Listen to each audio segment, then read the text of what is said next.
Eh, ¿De qué vamos a hablar? Vamos a hablar de un concepto que para el banco es muy importante, que ya entendimos que dentro de la orientación de triple E, que es fundamental para el diseño, eh, hay otro aspecto que es, ¿y la construcción cómo la hago? La construcción, realmente Bancolombia cree en varios temas. Uno, que se debe, en lo que estamos escribiendo de código, debemos seguir los principios SOLID. ¿Sí? Los principios SOLID los preguntan todos. Hay que saberlos todos con la terminología en inglés, todos, con las siglas. Esta es SRP, este OCP, esto es medio estándar.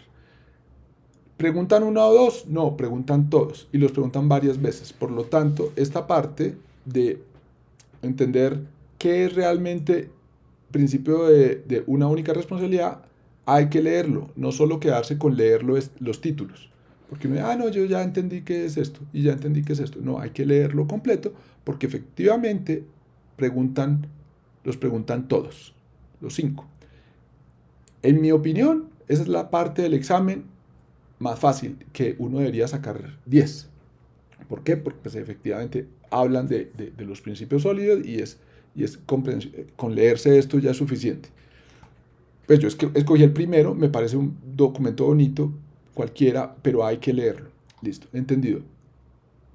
Muy bien, yo escribo código siguiendo ciertos principios, eh, en el que al que más fuerza le hacen es al principio de inversión de dependencias, que es depender de abstracciones, no de clases concretas. Eh, Listo. Demos esta idea acá y efectivamente,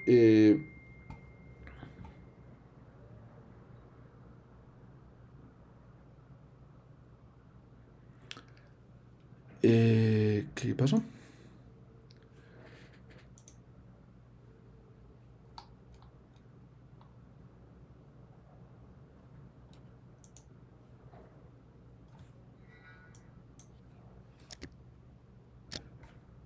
Veamos este slide que está acá.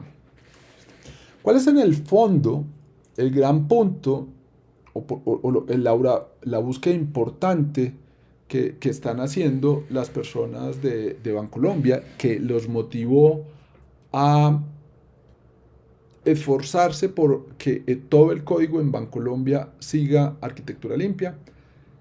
Esto, el descubrir que, o saber, pues porque realmente eso no es un descubrimiento, pero uno lo capta, que es un peligro continuo, eh, que cuando estoy intentando resolver un problema de software, con software, eh, hay una complejidad que es la esencial, ¿sí?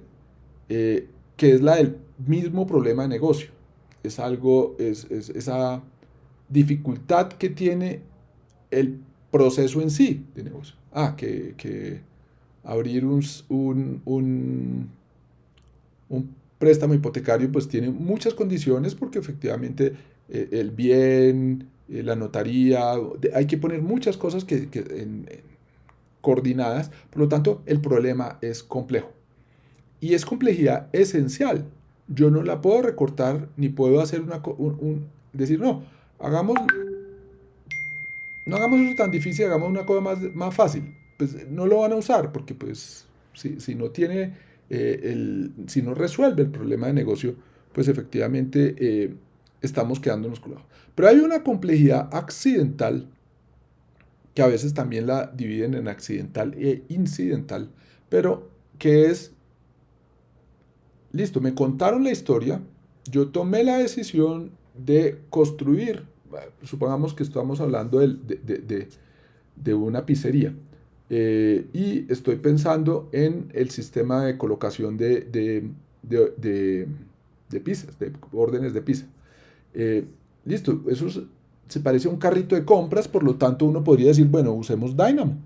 Para eso se inventaron Dynamo, pues usemos Dynamo, es muy rápido, puedo atender a muchos clientes al mismo tiempo sin mucho misterio, sin mucha complicación, muy rápido, todo porque, porque cada vez que entra una persona tiene un ID de sesión y ese ID de sesión me va a servir de llave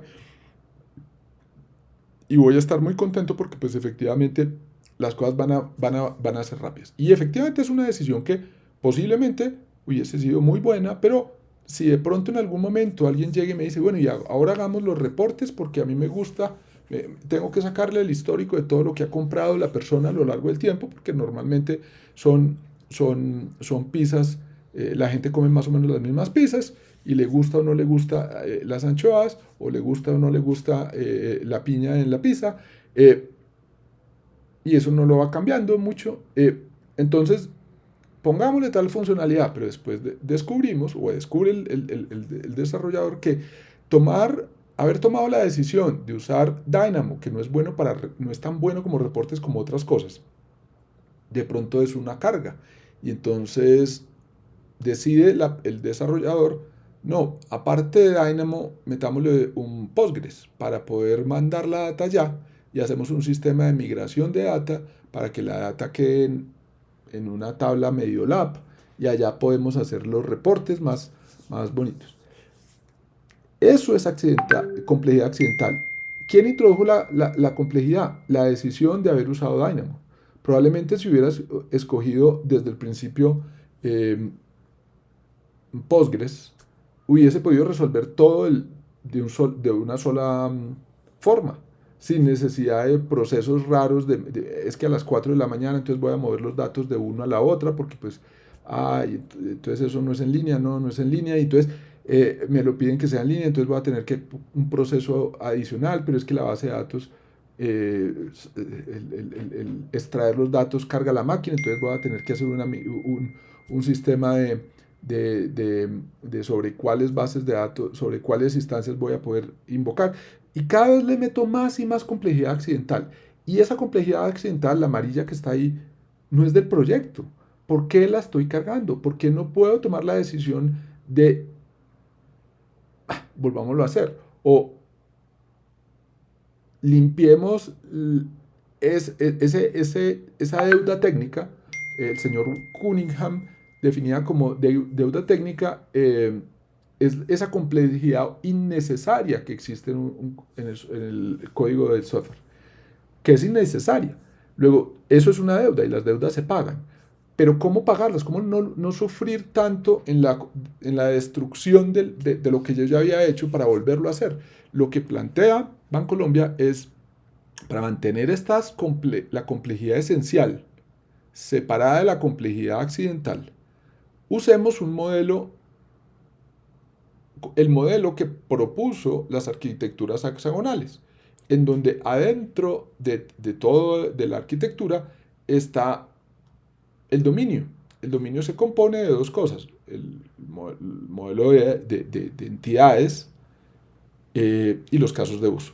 Las entidades no son solo parámetro valor, son objetos que tienen lógica también y que saben cómo se almacenan, saben cuando se almacenan qué datos tienen que ir, cuando se recupera qué consultas voy a hacer, voy a recuperar solo por ID, voy a recuperar filtrando por este campo, por este campo.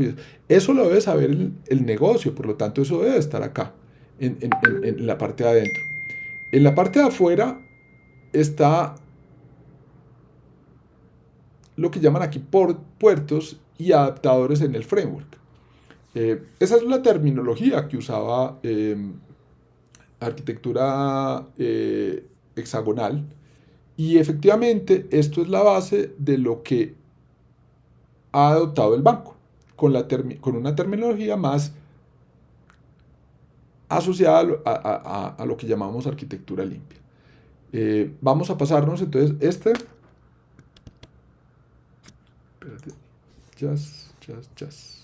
listo. Aquí en este documento de Andrés Mauricio Gómez, del que hacen varias preguntas, aquí aparece lo de complejidad esencial. Esto tal cual aparece de vez en cuando en las preguntas que les hacen a ustedes. Mejor dicho, como ya les he mencionado estos dos links, estos dos documentos, el de Andrés Mauricio y el de Rico, Daniel Rico. Hay que leerlo, yo creo que se los pasaron a ustedes en los links, si no lo buscan en internet y efectivamente es fundamental que se haya leído. ¿Qué es complejidad esencial? La inherente al problema. ¿Qué es accidental? Es inyectada por la solución misma. Listo. ¿Cómo evito que me intoxique la complejidad accidental a mi complejidad esencial? Con la idea de inversión de dependencias. Y aquí llegamos al dibujito de arquitectura limpia, en donde lo que se plantea es que los proyectos de software deberían construirse no como un único proyecto, sino como proyectos encapsulados uno dentro de otro, digámoslo así, en donde las entidades están al interior y no tienen dependencia nada más que con el mismo. Los casos de uso tienen dependencia con las entidades y obviamente si yo cambio la entidad, pues tengo que ajustar el caso de uso, pero al principio trabajamos esto con el negocio. Tanto el rosadito como el amarillito es una definición de negocio y que por lo tanto se mapea casi casi al lenguaje ubicuo que nosotros hemos definido, a los agregados que me han contado y a los elementos que hemos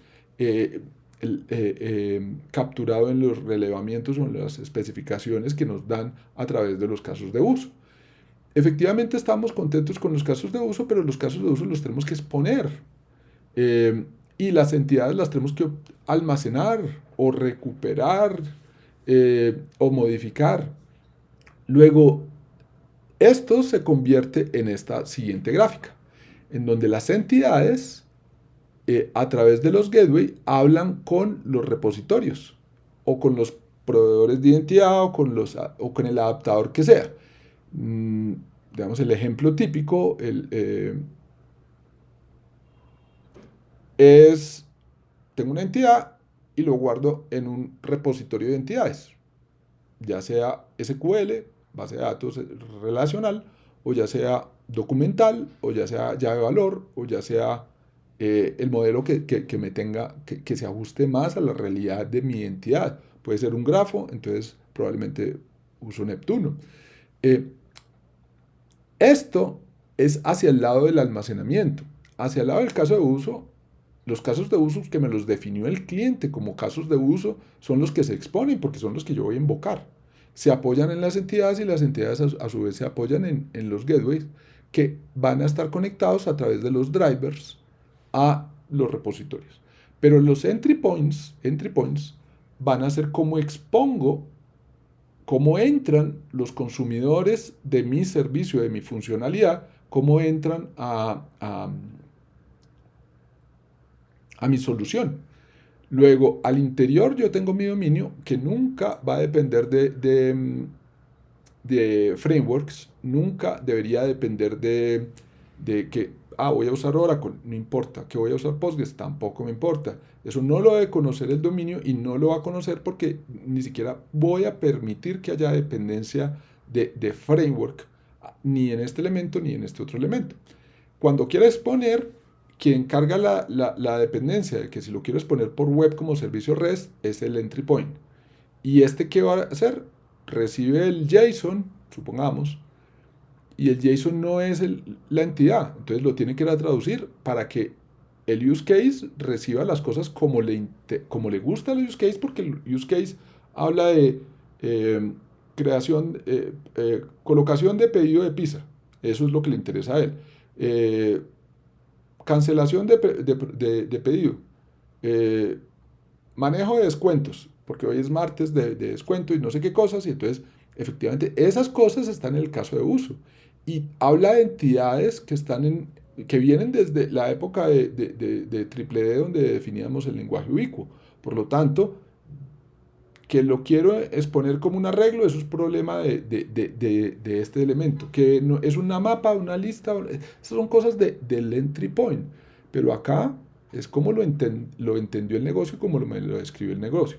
Luego los entry points hacen una traducción y se cargan la responsabilidad de cómo hago para que la entidad le llegue a como él la entiende. Listo. Comentario, las entidades, este lo preguntan también, ¿qué es una entidad? Representan datos y objetos de valor de negocio sin llegar a ser un módulo compuesto solo de estructura de datos o de objetos anémicos. Los objetos anémicos es parámetro valor, pero sin comportamiento, sin métodos. Sino al contrario, es donde se recomienda expresar la lógica de negocio crítica a través de las funciones puras. ¿Sí? Hablan de funciones puras. ¿Quién recuerda que es una función pura? Es una definición de matemática en donde para una misma entrada se obtiene siempre la misma salida y no tiene efectos secundarios observables. Si yo tengo una función que es cálculo de descuento, pero cada vez que calculo el descuento, aparte, pues me da diferentes datos para diferentes cosas, pues eso no es una función.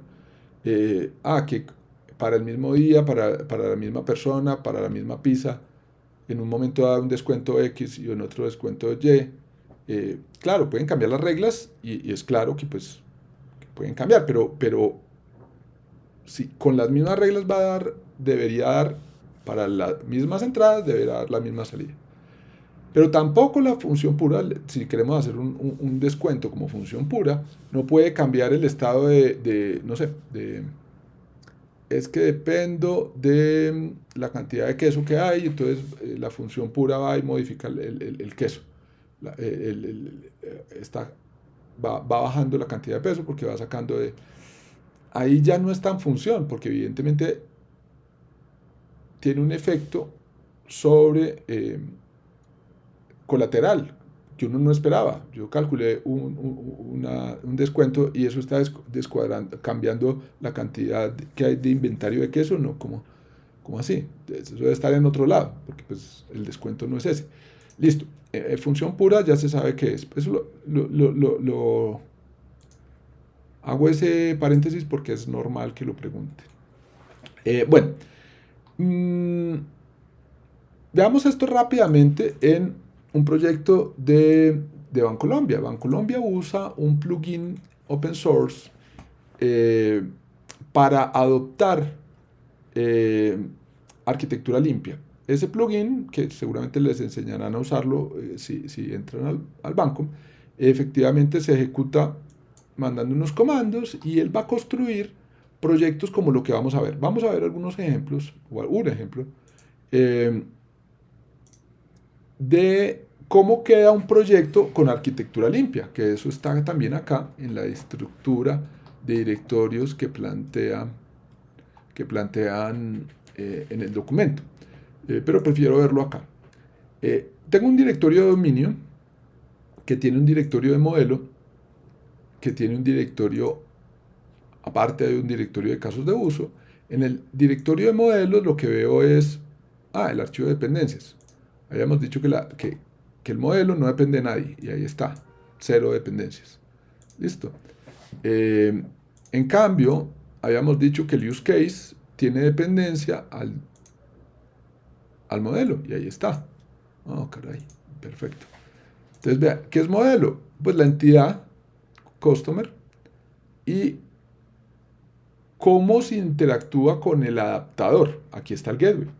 Customer es una entidad que tiene nombre, email y que tiene un ID. Perfecto. No está el getter y setter porque usamos Lombok, que es simplemente una cosa que para evitar hacer get y set y constructor. Listo.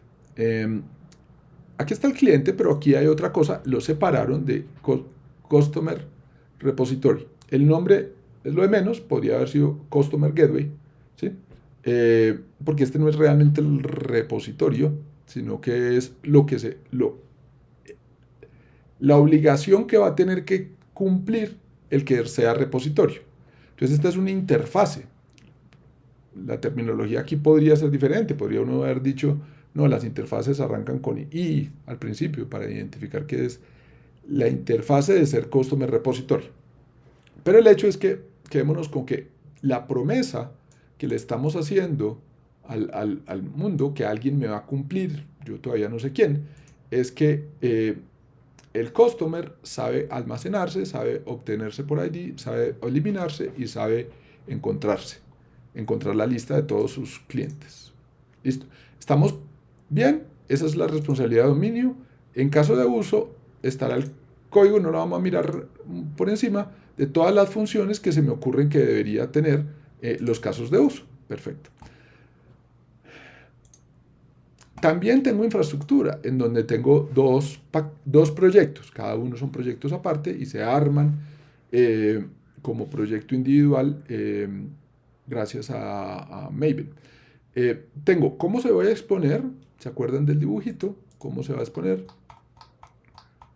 Es esto, por el entry point, y cómo conecto el gateway con el adaptador. Veamos primero Driven Adapters. Entonces con el nombre que ya tiene aquí uno dice, se va a conectar a Dynamo, seguro que sí. Pues claro, pues con ese nombre, aquí está el gateway, aquí está Customer Gateway IMPL, implementación. Listo, entonces dice, Customer Gateway implementación va a cumplir una promesa que le había hecho Customer de que alguien le iba a cumplir la promesa. Aquí se la estoy cumpliendo diciendo que aquí está el repositorio, que es el que va a hacer realmente la consulta, y obviamente hay dependencia de elementos de Dynamo. Aquí hay una dependencia de Dynamo, claro, aquí sí hay dependencia.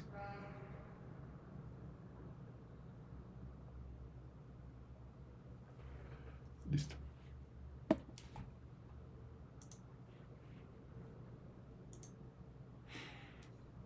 Aquí está la configuración, que cómo me conecto a Amazon para, para tener acceso a la base de datos Dynamo. Y todos los otros elementos que sean necesarios para poder realmente ejecutar que yo cumplo con este gateway. Listo, entonces el gateway está fuera, está en otro proyecto. Si yo el día de mañana no quiero usar Dynamo, sino que quiero usar otra cosa, pues efectivamente implemento solamente este proyecto y cumplo la promesa que me obligó a cumplir el dominio modelo. Listo. ¿Qué más tengo? ¿Cómo se expone? Perdón, antes de que me vaya. ¿Cómo se expone? Entonces, ¿qué voy a exponer? El caso de uso. Entonces, seguramente él va a decir, vea, aquí está el caso de uso. Aquí expongo el caso de uso, aquí expongo el otro caso de uso, aquí expongo el otro caso de uso y aquí expongo el otro caso de uso. Y en este caso los expongo como res, como res, como rest y como rest. Este método post, este método get y este método delete. Perfecto, todo el mundo tan contento porque efectivamente esto ya estamos casi cercanos a que tenemos todo el código. Nos falta la aplicación. ¿Qué es la aplicación? Simplemente la que va a armar la inversión de dependencia que eventualmente yo pueda necesitar. ¿Sí? Que aquí debo tener.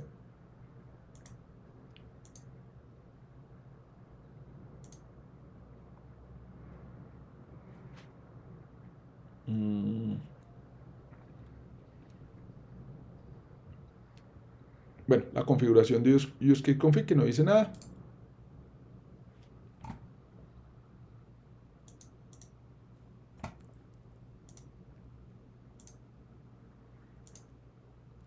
Perdón, ya habíamos visto acá. Y esta, pues, que sencillamente es lanzar la aplicación, subirla en el puerto 8080 o en el que sea, y ya, eso es. Entonces la aplicación une todas las bolitas, unas dentro de otras. ¿Qué más tengo acá? Solamente porque ya lo vemos, el Dockerfile, que va a ser el compilado de esta cosa, va a ser este, que se mete en una de las capas de la imagen Docker, con esta base, el from es la base. ¿Sí? Este es un volumen TMP que quiero montar. Que la razón por la cual se monta es porque no dijeron nada. Bueno, porque querían usar AOPB y no, se ve que se quedaron hasta la mitad. Listo. Eso es arquitectura limpia, eso es lo que busca el banco, queda claro el por qué, el para qué queremos lograrlo y cómo lo construyó el banco. Listo. Entonces, yo creo que lo importante acá es no perder de vista cuál es el verdadero objetivo de arquitectura limpia. también quise mostrar en blanco y negro cómo funciona para que se note que sí, realmente hay un orden y una estructura que hay que conservar para asegurar que no hay que no se intoxica nuestra información interna con las cosas de framework. ¿Listo? Ok. Eso es arquitectura.